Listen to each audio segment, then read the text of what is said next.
President Uhuru Kenyatta outlined various proactive measures the government is undertaking to contain the spread of coronavirus in the country. The President, who announced 2 more cases of confirmed infections, assured the country that the government is proactively assessing, containing and managing the virus. And to safeguard the public from exploitative traders, he also said that severe action will be taken against people found to be taking advantage of the situation to hold or rather increase prices of commodities. Now, addressing the nation on the coronavirus outbreak at Harambee House in downtown Nairobi, the President regretted that some of the measures taken by the government may cause inconvenience, and that the interventions are designed to ensure that the spread of coronavirus is contained.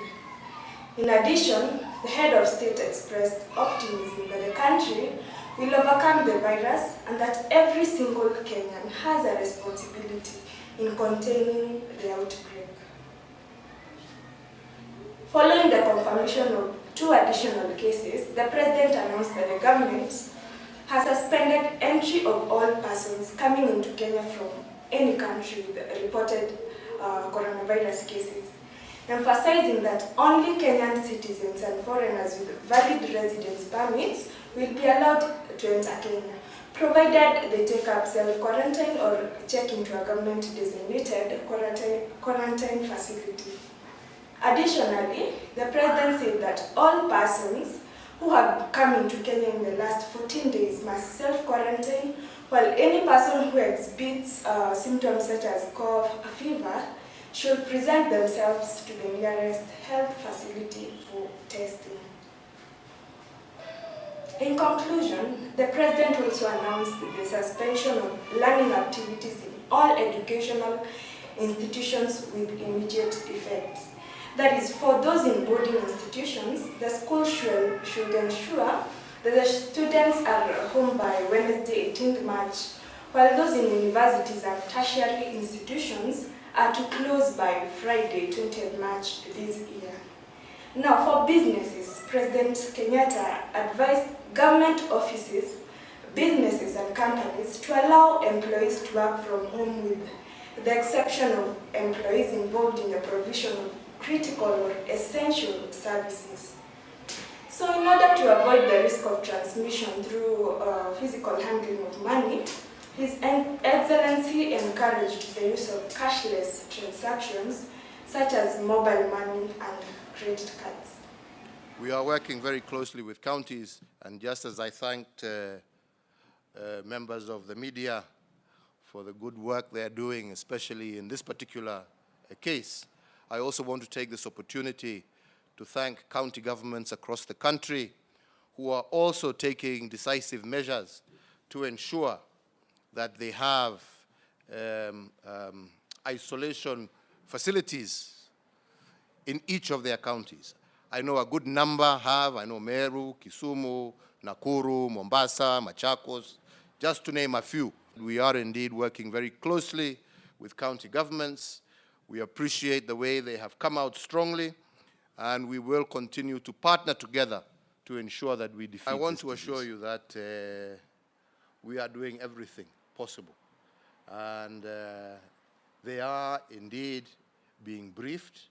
They are just going through the testing phases. Indeed, the first patient who was our case number 1, I have been reliably informed regularly by the ministry that she is doing well.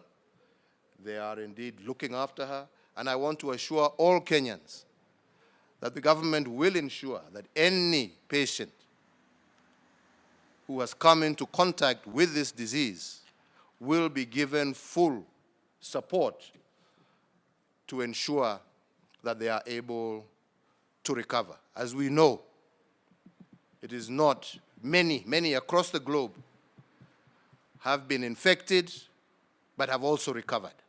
And we are very hopeful that with treatment, and we are learning each and every day, that those in our country who will come into contact with this disease, we are very hopeful and are working very hard to ensure their full recovery. But we all know the risks, we all know the fatalities, we all know what has happened across the country.